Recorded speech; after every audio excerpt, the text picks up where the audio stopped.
আমাদের শহীদ শরীফ ওসমান হাদি ইতিহাসের অংশ হয়ে গেছেন। ঢাকা বিশ্ববিদ্যালয়ের প্রাক্তন ছাত্র হিসেবে, আমাদের জাতীয় বীর হিসেবে তিনি একটি ঐতিহ্য তৈরি করে গেছেন, যে ঐতিহ্য আমরা সবাই ইনশাআল্লাহুল আযীম বহন করব এবং দেশের জন্য তার যে ত্যাগ, তার বিনিময় আল্লাহ তাকে বেহেশতের উচ্চতর মাকাম দান করবেন ইনশাআল্লাহুল আযীম। তার পরিবারের সদস্যবৃন্দ আজকে আমাদের সাথে সম্মানিত প্রিন্সিপাল সাহেব যোগ দিয়েছেন, তার বড় ভাই, এবং আমার সাথে ওমর হাদির কথা হয়েছে।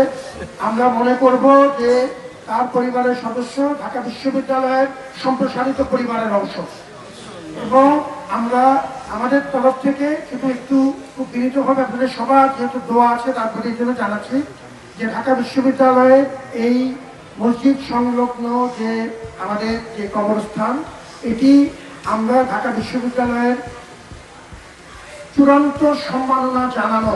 বিজলি কেবলস এর স্কিন কোটেড ইনসুলেশন আগুন প্রতিরোধী। বিজলি কেবলস, নিরাপদ আজীবন। আর খবর আছে আমাদের অত্যন্ত প্রতিষ্ঠা কিছু শিক্ষকের সমাধি এখানে আছেন, এবং আমাদের মহান স্বাধীনতা যুদ্ধে আত্মত্যাগকারী অনেক বীর আমাদের ঢাকা বিশ্ববিদ্যালয়ের পরিবারের সন্তান, তাদেরও কয়েকজনের এই জায়গায় কবরস্থ তাদেরকে করা হয়েছে।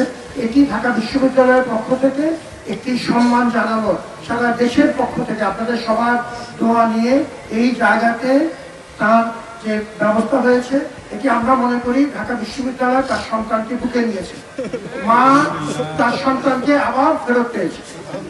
আমরা তার জন্য দোয়া রাখি, এবং এই প্রক্রিয়াতে ধৈর্য ধরে তার পরিবারের সদস্যবৃন্দ, আমার ডাকসুর ছেলেমেয়েরা এবং আমাদের সম্মানিত সম্পাদক যারা মাহমুদুর রহমান সহ যারা এই প্রক্রিয়াতে সহযোগিতা করেছেন। গতকালকে আমরা যেহেতু সমস্ত ডকুমেন্টেশনগুলো ঠিক রাখতে চেয়েছি, গতকালকে একটি ইমার্জেন্সি 10:30টায় আপনারা জানেন যে সিন্ডিকেট আমাদের যে সর্বোচ্চ আমাদের নীতি নির্ধারণী পরিষদ, তার একটি বিশেষ একটি মিটিং হয়েছিল, এবং সেই মিটিংয়েও সর্বসম্মতিক্রমে হাদির প্রতি সম্মান সালাম জানানো হয়েছে, এবং অত্যন্ত আবেগের সাথে সহমর্মিতার সাথে ঢাকা বিশ্ববিদ্যালয় তার জন্য তাদের সর্বোচ্চ সম্মানের অংশ হিসেবে এই কবরস্থানে কবরস্থ করার যে সিদ্ধান্ত পরিবারের সাথে মিলে নিয়েছে, তাতে পূর্ণ সমর্থন আমরা পেয়েছি।